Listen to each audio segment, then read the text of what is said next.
Welcome once again. आज हम BEd का क्वेश्चन पेपर सॉल्व करेंगे। आंसर की भी इसकी आप देख पाएंगे और डिटेल्ड सॉल्यूशन भी साथ साथ। हाँ, हो सकता है अगर वीडियो ज़्यादा लंबा हुआ तो मैथ्स के क्वेश्चंस के सिर्फ आपको आंसर बता दें और फ़ौरन with in next half an hour हम आपको दूसरी video with detailed solution upload करा देंगे, इतना प्रॉमिस है। ओके, तो गोइंग फॉरवर्ड प्लीज़ इतना काम ज़रूर कर दें कि चैनल को सब्सक्राइब करके देखें। इससे फ़ायदा आपको ये होने वाला है कि जितने ज़्यादा सब्सक्राइबर चैनल पे होंगे उतने अच्छे टीचर्स हमारे साथ जुड़ पाएंगे। अभी हमारे साथ सबसे बड़ा इशू ये आता है कि कोई टीचर आसानी से जुड़ना नहीं चाहता, क्योंकि कहना चाहिए सब्सक्राइबर बेस छोटा है। जितना ज़्यादा सब्सक्राइबर बेस होगा उतनी अच्छे टीचर्स हमारे साथ जुड़ेंगे और अल्टीमेटली आपको एक के बदले 10 20 30 वीडियोस पर डे मिलनी शुरू हो जाएंगी, वो भी क्वालिटी वीडियोस, क्योंकि क्वालिटी में हम किसी तरह का कोई कंप्रोमाइज़ नहीं करते। चाहे आप किसी से भी कंपेट करा लें दुनिया में, उससे कोई फ़र्क नहीं पड़ता।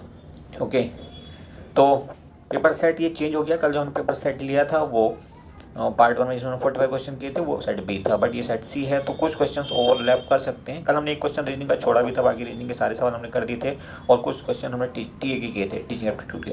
ओके, तो आज हम सबसे पहले वो छूटा हुआ क्वेश्चन ले लेते हैं। क्वेश्चन नंबर 9 है ये रीजनिंग का।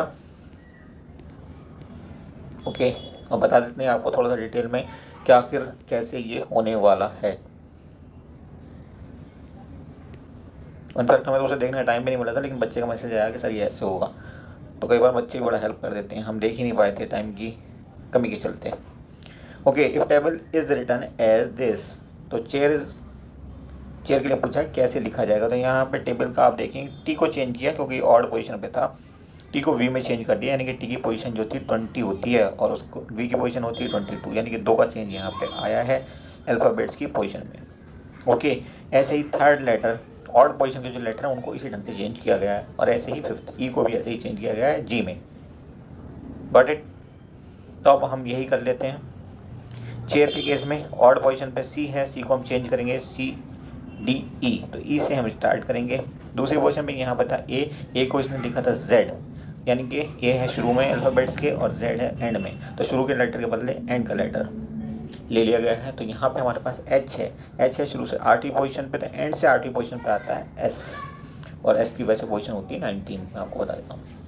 ओके, तो एक के बाद ऐसा आना चाहिए। यहाँ पर आंसर तो आपका मिल चुका है, वेरीफाई करना चाहते हो तो लास्ट लेटर से वेरीफाई कर लो। लास्ट लेटर को भी ऐसे ही चेंज किया गया था, वो फिफ्थ पोजीशन पे था यानी कि ऑड पोजीशन पे था, तो उसमें 2 ऐड किया गया था। 2 ऐड कर लो आप अपने आर में, आर एस टी से एंड हो रहा है और वेरीफाई हो गया। बाकी के 2 बचे हुए लेटर आप वेरीफाई खुद कर लेना। अब हम चलते हैं क्वेश्चन नंबर 41 पे। ओके, कुछ क्वेश्चन ऐसे होंगे जो हमने कल भी बता दिए थे और आज भी उनको बताएंगे, ओवरलैप करेंगे वो, इनफैक्ट क्योंकि सेट चेंज हो गया है, बट बहुत मैटर नहीं करता। उस सेट में हम प्रॉब्लम ये हो रही थी कि पेजेस बहुत आगे पीछे हो गए थे और हमें कम से कम 2 घंटे 3 घंटे और चाहिए थे उसको मैनेज करने के लिए, जो हमारे लिए पॉसिबल नहीं था। तो किसी बच्चे ने ये भेज दिया, हमने इसी को बना दिया। Okay, anyways question number page 41, just 41, ये रहा 41 question. You are teaching in a class and a student points out your mistake, what would you do? आप क्या करोगे अगर स्टूडेंट आपकी मिस्टेक को पॉइंट आउट करता है? तो उसको अप्रिशिएट करेंगे और अपनी मिस्टेक को एडमिट करेंगे। ऑप्शन ए आपका राइट हो जाएगा। नेक्स्ट देखिए 42, विच of the following is not A consonance in consonance with the recommendations of NEP new education policy 2020।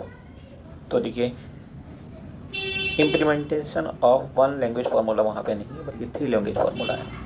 Option C right हो जाएगा। Next is question number 43, on a particular day you go to your class to teach a concept but your students are not in a mood to study and request you to let them play, what would you do? आप क्या करोगे ऐसे में? Develop and play game based on the concept, तो option D आपका correct हो जाएगा। अब हम कोशिश करेंगे क्वेश्चन ना पढ़ा जाए, सीधे आपको आंसर बताया जाए थोड़ा सा डिटेल में, अदरवाइज वीडियो बहुत लंबी हो जाएगी। 44 कहता है what should be the direction of teaching and learning of various concept? Option B correct, from abstract to concrete.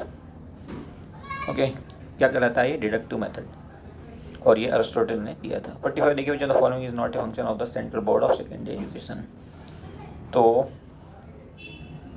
granting applications to teacher education institution that meet its standard, option D correct हो जाएगा। ये CBSE का काम नहीं होता है।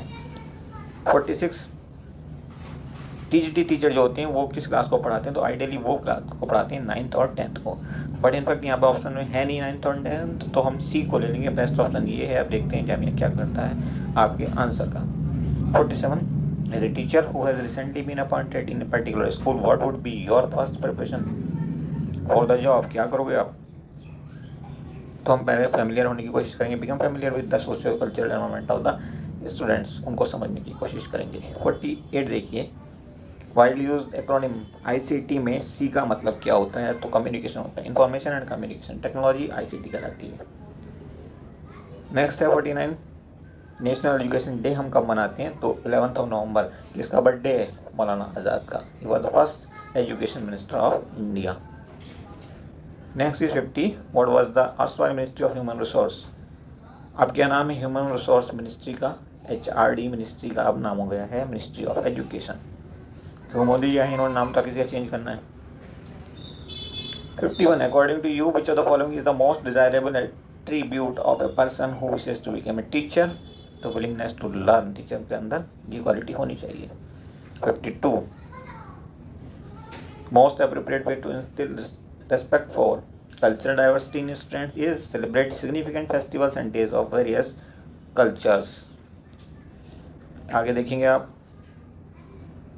अगर कोई स्टूडेंट बहुत दिन से स्कूल मिस कर रहा है तो आप क्या करोगे? Try to find out the solution, find out and address the cause behind his absence. Reason पता करोगे और उसको रेक्टिफाई करोगे। Then next question देखेंगे आप 54, which of the following is the most appropriate strategy for teachers to adopt for inculcating values in students? तो demonstrating these values in their own ideas and behavior, ये सबसे अच्छा option होगा। Next 55 कहता है which of the following is the most appropriate objective of organizing visits to various places of educational interest? तो option ए देखिए, these help in connecting the textbook knowledge with the real world। Option A सही हो जाएगा आपका। Next देखिए, what is the full form of NCERT? तो option A correct हो जाएगा। ध्यान से देखिएगा इसको, क्योंकि ए और बी में बहुत ज़्यादा फर्क नहीं है। Okay, next 57, which of the following practices would you avoid while teaching in online mode? तो डी ऑप्शन यहाँ पे बेस्ट है। 58 पे चलते हैं।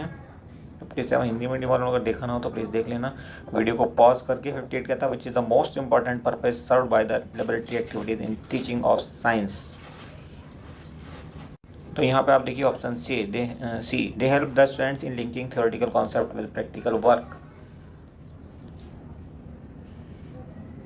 59, who are the best people to evaluate a teacher? Student होता है best.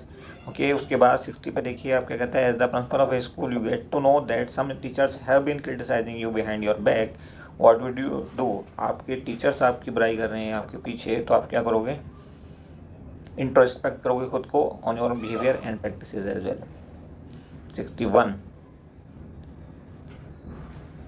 which among the following is the nodal agency to implement the Ayushman Bharat Pradhan Mantri Jan Arogya योजना?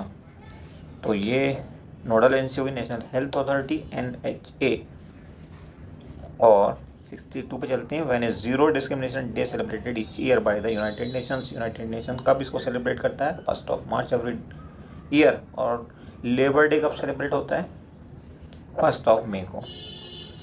63, in which country are the headquarter of international solar alliance? तो कहाँ पे ये headquarter है? India में है, गुड़गांव के अंदर। नेक्स्ट टाइम आपसे शहरी पूछा जाएगा। Who among the following was awarded the Nobel Peace Prize for the year 2021? Dmitry Muratov के साथ साथ एक लेडी को भी मिला था, और उस लेडी का नाम क्या है? मारिया रेसा। Now question number 65, red sender क्या है? तो ये एक ट्री है, संदल का ट्री, आपने नाम सुना होगा, कर्नाटक में पाया जाता है और ये एंडेंजर्ड हो गया है। 66, who is the first Indian women scientist to be elected as a fellow of Royal society?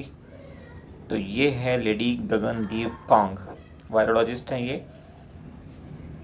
67, which among the following is a good conductor of electricity because of presence of H ions? Lemon juice जो है वो electricity conduct कर सकता है।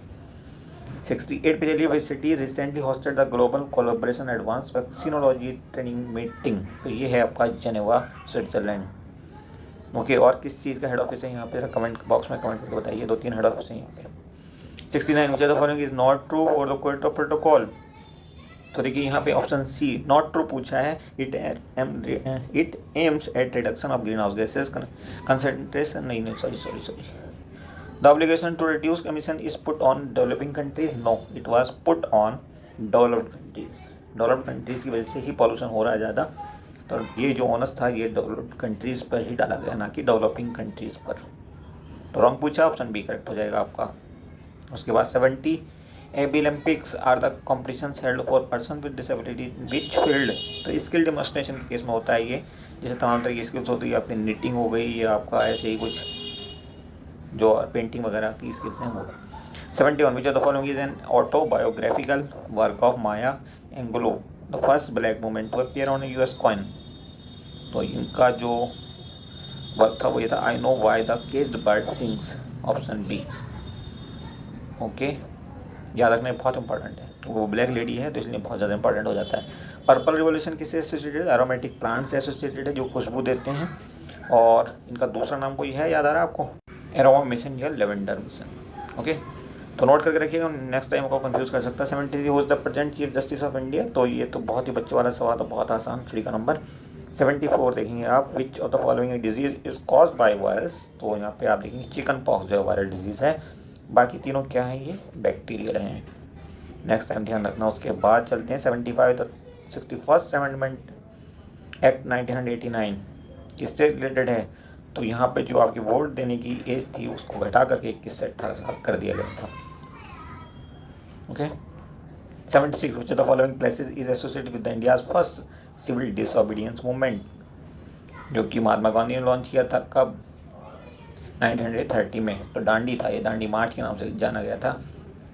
Okay, उसके बाद 77 कहता है was the first female to become the chief minister of any state of India, Sucheta Kripalani, ये कहाँ की चीफ मिनिस्टर रही हैं? यूपी की। और 78 देखेंगे आप, थॉमस कप किससे एसोसिएटेड? बैडमिंटन मेल्स के केस में, और अगर फीमेल की बात होती तो बैडमिंटन केस में उबेर कप कहलाता है फिर। ओके, उसके बाद 79 which among the following rivers originate from the Amarkantak, Narmada originate होती है यहाँ से, इसके अलावा सोन नदी भी वहाँ से ऑरिजिनेट होती है, जो कि गंगा की एक ट्रिब्यूटरी है। इसके अलावा जोहिल एक नदी है, वो भी यहीं से ओरिजिनेट होती है। Now question number 80, at which of the following places has the first astronomical observatory of Harappan civilization been found? Dholavira में मिली है ये। ओके, उसके बाद धोलावीरा है कहाँ पे? गुजरात में। देन उसके बाद 81 कहता है संकल्प गुप्ता किस लिए न्यूज़ में थे? तो ये चेस के प्लेयर हैं। ओके, और 82 sorry, which of the following field is recently discovered? Hamilton's object which was discovered recently associated with, किससे एसोसिएटेड है? स्पेस साइंस की रिसर्च है ये। और उसके बाद 83 कहता हूँ the following edited and publish the newspaper Indian mirror इन 1861, तो मनमोहन घोष एंड देवेंद्रनाथ टैगोर ये दोनों थे इसके एडिटर और पब्लिशर। ओके, नेक्स्ट कहता है 84 which of the following sport is Bhavani Devi who recently won the title at Charleville competition in France associated, ये है फेंसिंग से एसोसिएटेड, तलवारबाजी से। और 85 देखिए, Kittur Chinnamma one of the first women freedom fighter was the queen of which present day state, तो कर्नाटका में एक स्टेट थी कित्तूर, उस मतलब एक राजघराना था, क्या कहना चाहिए, रियासत थी कित्तूर, उसकी रानी थी ये, और ये था कर्नाटका में। Option D is correct. Next is 86, बहुत फास्ट जाने की कोशिश कर रहे हैं इसमें, कई बार हम सही से क्वेश्चन पढ़ भी नहीं पा रहे। 86 कहता है which sport was the Olympian Syed Shahid Hakim who passed the recently at the age of 82 associated, तो he was associated with football, option A is correct. Now question number 87, which country is the world largest producer of palm oil, तो ये है आपकी Indonesia, और दूसरे number पर आता है मलेशिया, दोनों मिलकर के approximately 90% of total palm oil world का पैदा करते हैं। और 88 what is the maximum possible strength of Lok Sabha, तो 530 होते हैं स्टेट के पास, 20 होती हैं यूनियन टेरिटरी यूटी के पास, ये स्टेट्स के पास, और बचते हैं कितने? 2, ये एंग्लो इंडियंस के लिए थे, अब तो ये भी ख़त्म कर दिए। तो फिलहाल 552 आपका आंसर होगा। 89 देखिए, as per a recent study of UNGC sorry, United Nations Global Compact India, what is the female labour force participate in India in 2020, तो 2006 से 2020 में चेंज आ गया है, अब ये 24.8% रह गया, 2006 में कितना था? 34%। तो फीमेल लेबर का जो रेशियो घटा है ये एक डेंजरस चीज़ है, औरतों का पार्टिसिपेशन लेबर में, काम में घटेगा। 90 विच of the following product is Indian government initiated sweet revolution associated, sorry बहुत जल्दी में गलत पड़ दिया। विच of the following product is Indian government initiative sweet revolution associated, तो ये है आपका हनी से एसोसिएटेड, ओके, यानी कि हनी की पैदावार बढ़ाना इसका टारगेट है। और उसके बाद 91 देखिए, language learning is basically a natural process, तो ऑप्शन ए करेक्ट हो जाएगा। नेक्स्ट देखेंगे आप 92, which of the following is graphical representation of speech is writing, okay.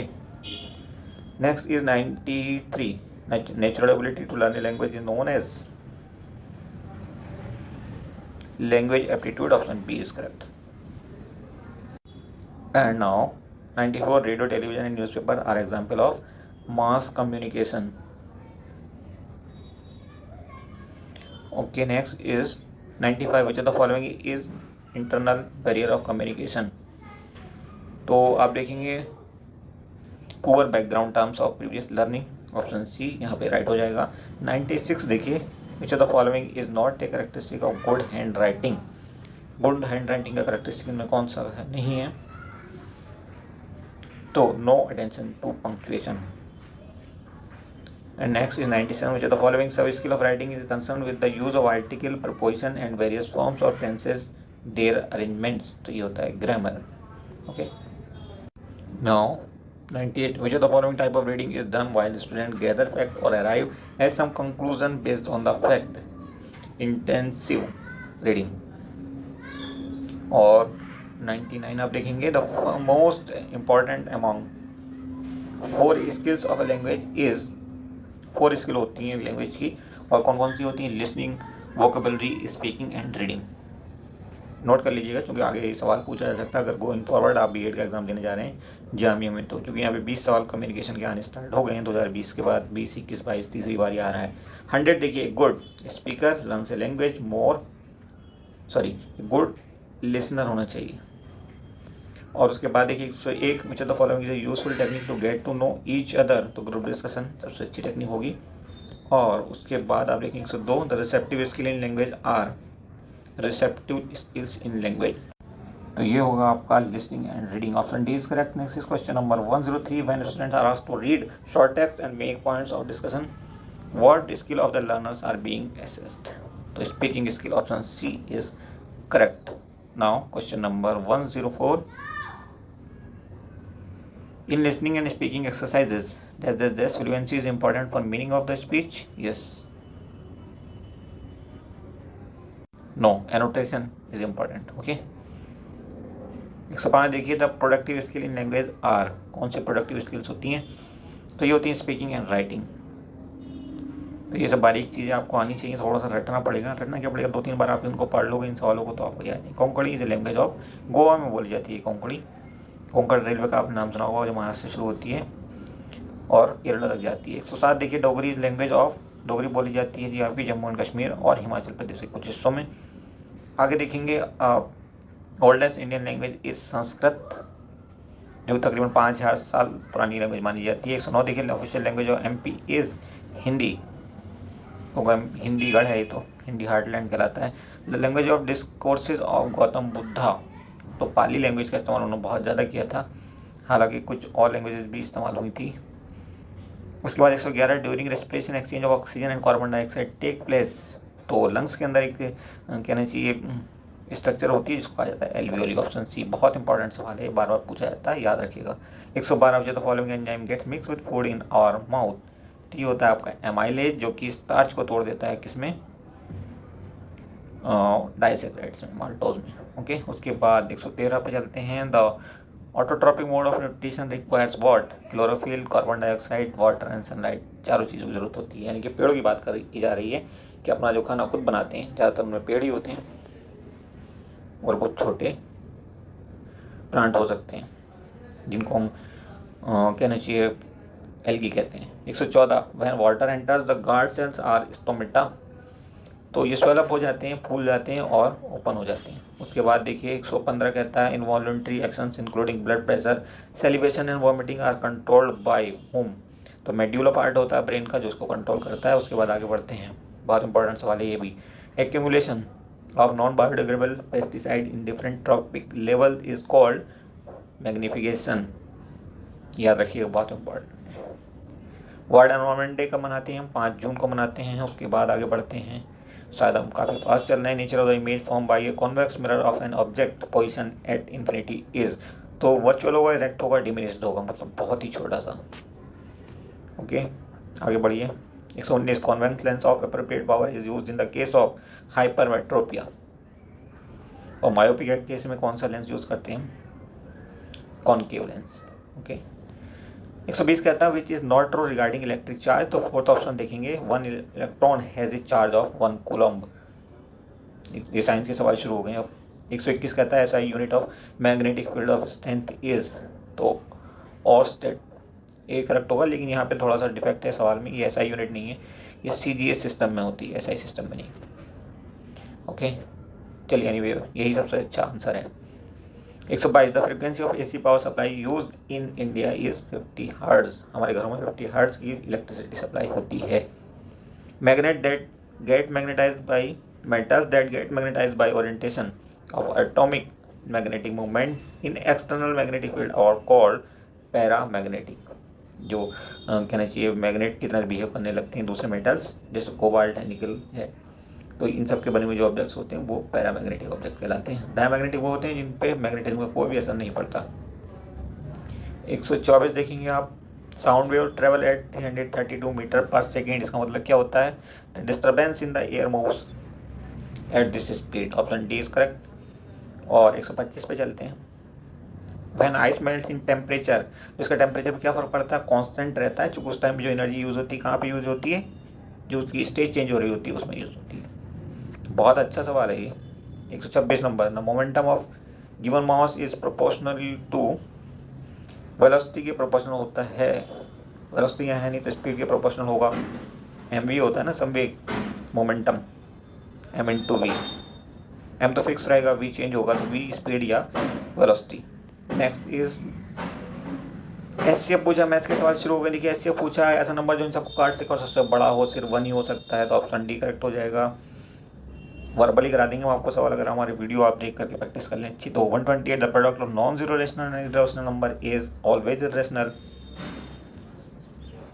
आगे बढ़ते हैं 129 which number is divisible by 11, तो आप देखेंगे बी आपका ये डिविजिबल है, 11 का टेबल आपको याद करा रहा है एग्जामिनर। उसके बाद 130 the sum of 3 number is arithmetic progression is 9, sum जो है वो 9 है, देयर प्रोडक्ट इज 24, कुछ और नहीं करना। तो यहाँ पे आप देखो इनका आप प्रोडक्ट ले लो, 2 3 4 का प्रोडक्ट 24 आएगा, यही आंसर बनेगा। और किसी का प्रोडक्ट यहाँ पे 24 नहीं आ रहा है, 24 नहीं आ रहा है, इसलिए आंसर सिर्फ यही रहेगा, आगे कुछ भी देखने की जरूरत नहीं पड़ेगी।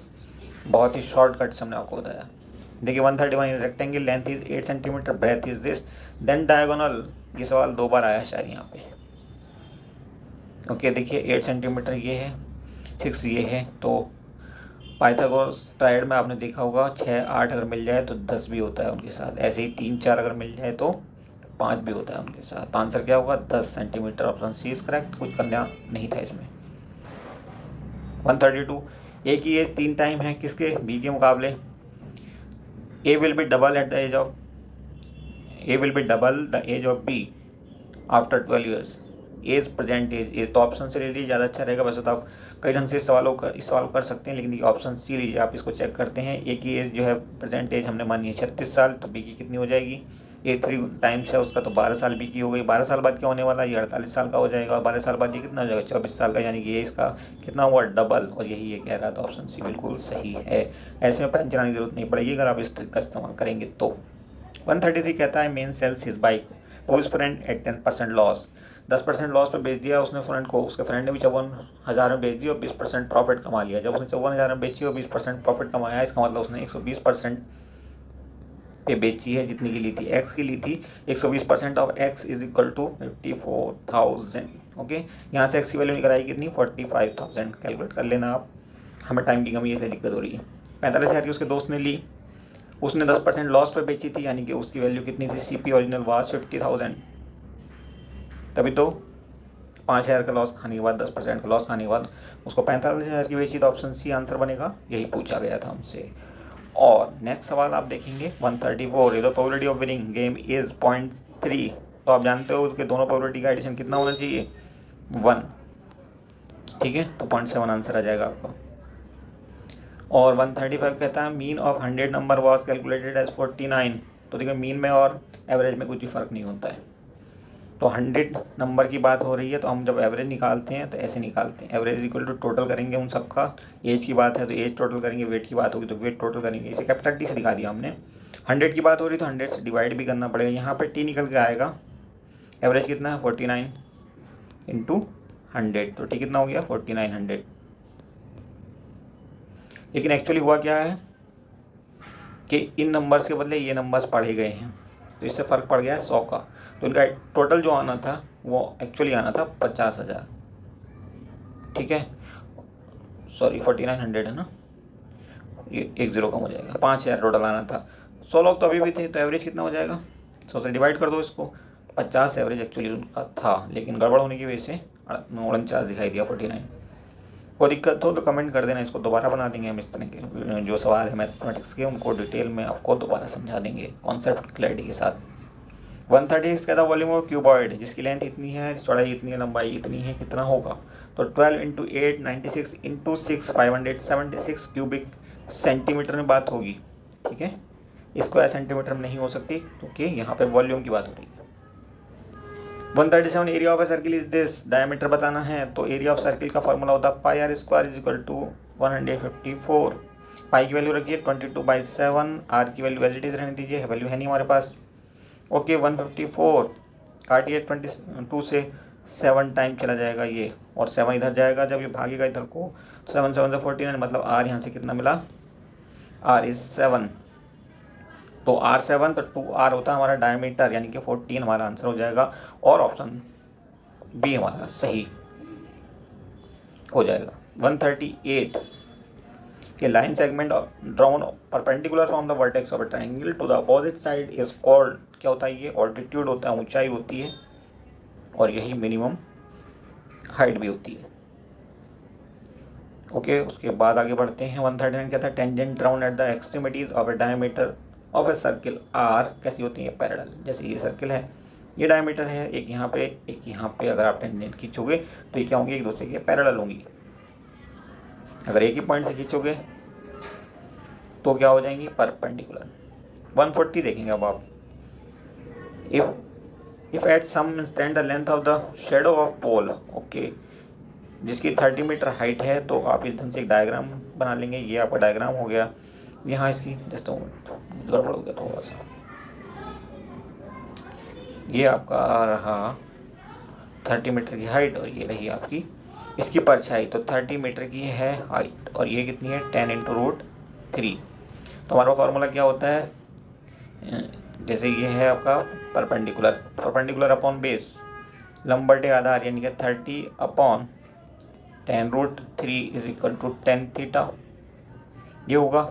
10 से इसको कट कर दो आप, 3 आ गया ऊपर, नीचे रूट 3 अपॉन रूट 3, इसको आप क्या कह सकते हो आगे, रूट 3, और रूट 3 किसकी वैल्यू होती है 1060 की, 1060, यानी कि theta is how much 60 degree.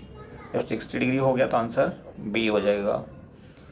कोई दिक्कत हो तो जरूर कमेंट कर देना प्लीज़, लेकिन सवाल नेक्स्ट टाइम गलत मत करना। 141 which of the following two angles can be classified as complementary angles.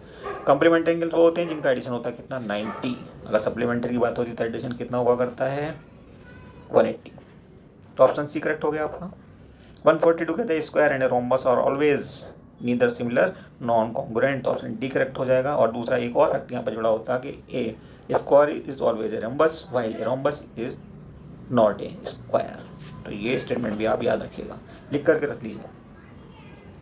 In a rectangle if the length is this, breadth is this, diagonal, फिर से वही सवाल 10 सेंटीमीटर आंसर होगा। ये सवाल पिछली बार आ चुका है, अभी तो मतलब अभी हमने बताया थोड़ी देर पहले। 144 तीसरा टर्म पूछा है अरिथमेटिक प्रोग्रेशन एपी का, बहुत ही आसान सा सवाल है, लेकिन अरिथमेटिक प्रोग्रेशन हर किसी को नहीं आता है, मैथ्स वाले बच्चों के लिए है। आप देखेंगे पहला टर्म क्या है, ए होता है 10, यहाँ पे ये दिया हुआ है। डी निकालेंगे हम अगले टर्म में से पिछले टर्म को माइनस करके, यानी कि 7 - 10 यानी कि -3 हो गया। डी हमारा पास फॉर्मूला होता है ये nth टर्म निकालने का is equal to a plus n-1 into d, just n-1 into d. Okay values put करिए, एन की वैल्यू होगी 30 और आपका आंसर आ जाएगा -77। हो सकता है यहाँ पे कुछ बच्चों को दिक्कत हो, बट आप डिप्रेस नहीं होना, बता देना हमें कमेंट करके। 145 देखिएगा क्या कहता है ये। माय गॉड, वीडियो तो काफ़ी लंबा हो गया ऑलरेडी। एनीवे कोई नहीं। 145 कहता है ट्रेन ट्रेवल कर रही है 360 किलोमीटर की डिस्टेंस, और वो जो है सपोज टी टाइम में पूरा कर रही है, और यहाँ पे एक्स उसकी स्पीड है सपोज। ओके, तो होता क्या है कि distance upon speed is equal to time. तो टी टाइम में उसने पूरा किया, बट जब हम स्पीड बढ़ा देंगे तो यही डिस्टेंस x+5 की स्पीड पे कितनी टाइम में तय हो जाएगी, t-1। ये तो हो गया फॉर्मूला, इसमें रखोगे तब भी आप आसानी से सवाल कर सकते हो, बट वहाँ कुछ करने की ज़रूरत ऐसा है नहीं। हम इसको हटा करके शॉर्टकट बताते हैं आपको। सपोज इनमें से कोई ऑप्शन आपको सही लगता है तो उसको ट्राई करिए। हमारे हिसाब से बी ऑप्शन बिल्कुल सही है, इसी से हम ट्राई कर रहे हैं। देखिए, अगर 360 किलोमीटर की स्पीड हम 360 किलोमीटर डिस्टेंस हम 40 की स्पीड पर तय करेंगे तो हमें लगेंगे 9 घंटे। अगर ये 45 कर दें हम 5 किलोमीटर बढ़ाने के लिए तो कह रहा हो, तो 8 घंटे लगेंगे, और 1 घंटा कम हो गया। बिल्कुल कंडीशन मैच कर गई, ऑप्शन बी इज़ राइट। ठीक है, तो कॉपी पेन बगैर चलाए भी इस ढंग के सवाल किए जा सकते हैं, but practice makes a man perfect. Imperfect जो आदमी है वो फंस जाता है। 146 कहता है बुक एंटाइटल्ड हिंद स्वराज और इंडियन होम रूल किसने लिखी थी, महात्मा गांधी ने। उसके बाद 147 कहता है following was the reason for calling the non cooperation movement. Calling off the non cooperation movement क्यों वापस लिया था इन्होंने non cooperation movement, because of the Chauri Chaura incident, जहाँ पर पुलिस वालों को मार दिया गया था, पुलिस चौकी या थाना जो भी था उसको फूंक दिया गया था, वहाँ काफ़ी पुलिस वाले थाने के अंदर जल के मर गए थे। 148 who founded all India depressed class association, तो ये थे आपके बी आर अम्बेडकर, जिन्होंने 1920 में ये ऑर्गेनाइजेशन बनाई थी। और उसके बाद 150 पे चलते हैं। यहाँ देखिए हिस्ट्री और बाकी चीज़ के सवाल आने शुरू हो गए। What was the purpose of Rowlatt act 1919 तो ऑथराइज कर रहा था ये गवर्नमेंट को टू इम्प्रिजन एनी पर्सन, बिना किसी रीजन के किसी को उठा करके वो जेल में डाल देते थे। और 150 कहता है who wrote the book politics and stage of growth, तो इसके राइटर हैं आपके Rosto. Option A is correct. Next is 151. According to the word system theory, what is the relationship between core and periphery? तो core और periphery से मतलब होता है डेवलप्ड और अंडरडेवलप्ड कंट्रीज, और ये एक एक्सप्लॉइटर कहलाता है, दूसरा एक्सप्लॉइटेड होता है। यानी कि जो कच्चा माल दे रहा है वो एक्सप्लॉइटेड, उसका एक्सप्लॉइटेशन हो रहा है, और जो एक्सप्लॉइटेशन कर रहा है वो एक्सप्लॉइटर हो गया। 152 the number of seat reserve for women in panchayat and municipalities कितनी, 1/3 होती हैं। आगे बढ़ते हैं। 153 कहता है subject like education comes in the list of concurrent list, ऐसी लिस्ट जिसपे सेंट्रल गवर्नमेंट या स्टेट गवर्नमेंट कोई भी कानून बना सकता है। 154 ह्यूमन डेवलपमेंट रिपोर्ट इंडेक्स कौन तैयार करता है, यूएनडीपी। फिलहाल इंडिया की हालत बहुत ख़राब है, इसमें कितनी है आप बताइए कमेंट करके। और 155 कहता है which of the following state of India has lowest infant mortality rate, तो ये जो सबसे कम यहाँ पे जो दिख रहा है ऑप्शन वो आपका केरला है। हालांकि कुछ और स्टेट भी हैं जो उससे भी कम है, जैसे गोवा, मणिपुर, ये दोनों स्टेट और भी कम है, बट वहाँ पे यहाँ पे ऑप्शन में नहीं दिए, तो केरला इज बेस्ट ऑप्शन। 156 कहता है which of the following activity does not belong to the primary sector of economic activities, तो primary sector of economic activity में एग्रीकल्चर उससे रिलेटेड जो फील्ड होते हैं वो आते हैं। ओके, जैसे पशुपालन वगैरह। तो बैंकिंग आपका टर्शरी सेक्टर का पार्ट है, प्राइमरी का नहीं होता। 157 कहता है following is renewable resource, renewable जिसको रिन्यू किया जा सकता है ये होता है आपका सोलर एनर्जी, बाकी कोई भी रिन्यूएबल नहीं है। 158 कहता है black soil is deficient of, तो इसमें नाइट्रोजन कमी होती है, फास्फोरस की और पोटेशियम की भी कमी होती है, लेकिन साथ साथ ह्यूमस की भी कमी होती है, तो यहाँ पर फास्फोरस मिल रहा है आपको, ऑप्शन सी करेक्ट हो गया। 159 कहता है the Buxar tiger reserve is in, कहाँ पे, ये वेस्ट बंगाल में है। आगे बढ़ेंगे 160 पे, हु रोट द बुक की स्पेलिंग देखिए, सोशल कॉन्ट्रैक्ट रूसो ने लिखी थी। और 161 कहता है on the basis of origin resources can be classified as biotic and abiotic. 162 कहता है the first international earth summit 1992 में कब हुआ था, कहाँ हुआ था, sorry Rio de Janeiro, earth summit भी कहते हैं इसको simple. Okay 163 the statement there is enough for everybody's need and not for anybody is greed, किसका था ये, महात्मा गांधी का। 164 कहता है the land which is left without cultivation for 1 और less than 1 agriculture year is called current fallow. 165 कहता है in which of the following state is terrace cultivation followed, Uttarakhand में होता है, उत्तरांचल से ये कह रहा है। प्लेन उत्तर प्रदेश में, प्लेन ऑफ उत्तर प्रदेश में भी होता है, मतलब उत्तर प्रदेश के कुछ हिस्सों में, लेकिन हिमाचल प्रदेश और उत्तराखंड में ज़्यादा होता है। फिलहाल बेस्ट ऑप्शन आपका डी है, हालांकि बी भी यहाँ पे एक ऑप्शन सही है। 166 what type of reaction is respiration, तो एक्सोथर्मिक होता है क्योंकि यहाँ पे एनर्जी रिलीज होती है। 167 कहता है identify the type of the reaction. Zinc carbonate को तोड़ा गया है zinc oxide and carbon dioxide में, तो तोड़ा गया मतलब डिकम्पोजिशन हुआ है, तो ऑप्शन सी सही हो जाएगा। 168 कहता है when dilute hydrochloric acid is added to zinc pieces taken in a test tube, क्या होता है तब हाइड्रोजन गैस रिलीज होती है, small bubbles of hydrogen gas appear होंगे। ओके, और 169 कहता है acid react with bases to form salt and water, और ये रिएक्शन क्या कहलाती है, न्यूट्रलाइजेशन रिएक्शन। तो केमिस्ट्री का सवाल है ये, बेहद आसान है, लेकिन क्लास 10th में ये खूब पढ़ा होगा आपने। 170 pyridine is an example of heterocyclic compound. Okay, क्योंकि जब कोई रिंग में ऐसा आइटम आ जाता है जो कार्बन और हाइड्रोजन के अलावा कोई और होता है तो उसको हम कहते हैं हेट्रोसाइक्लिक कंपाउंड। ओके एनीवेज, तो 170 सवाल हो गए। होपफुली काफ़ी डिटेल में हमने सवाल बताए, ज़्यादातर जहाँ पे भी ज़रूरत थी एक्सप्लेन किया गया अच्छे से। होपफुली आपको इससे बहुत फ़ायदा होगा। अगर गोइंग फॉरवर्ड आप कोई एग्जाम देने जा रहे हैं तो फिर ये आपके लिए बहुत अच्छा सॉल्यूशन अवेलेबल हो सकता है। Thank you for watching, see you soon. Hopefully आप चैनल को सब्सक्राइब करके हमें मोटिवेट ज़रूर करेंगे।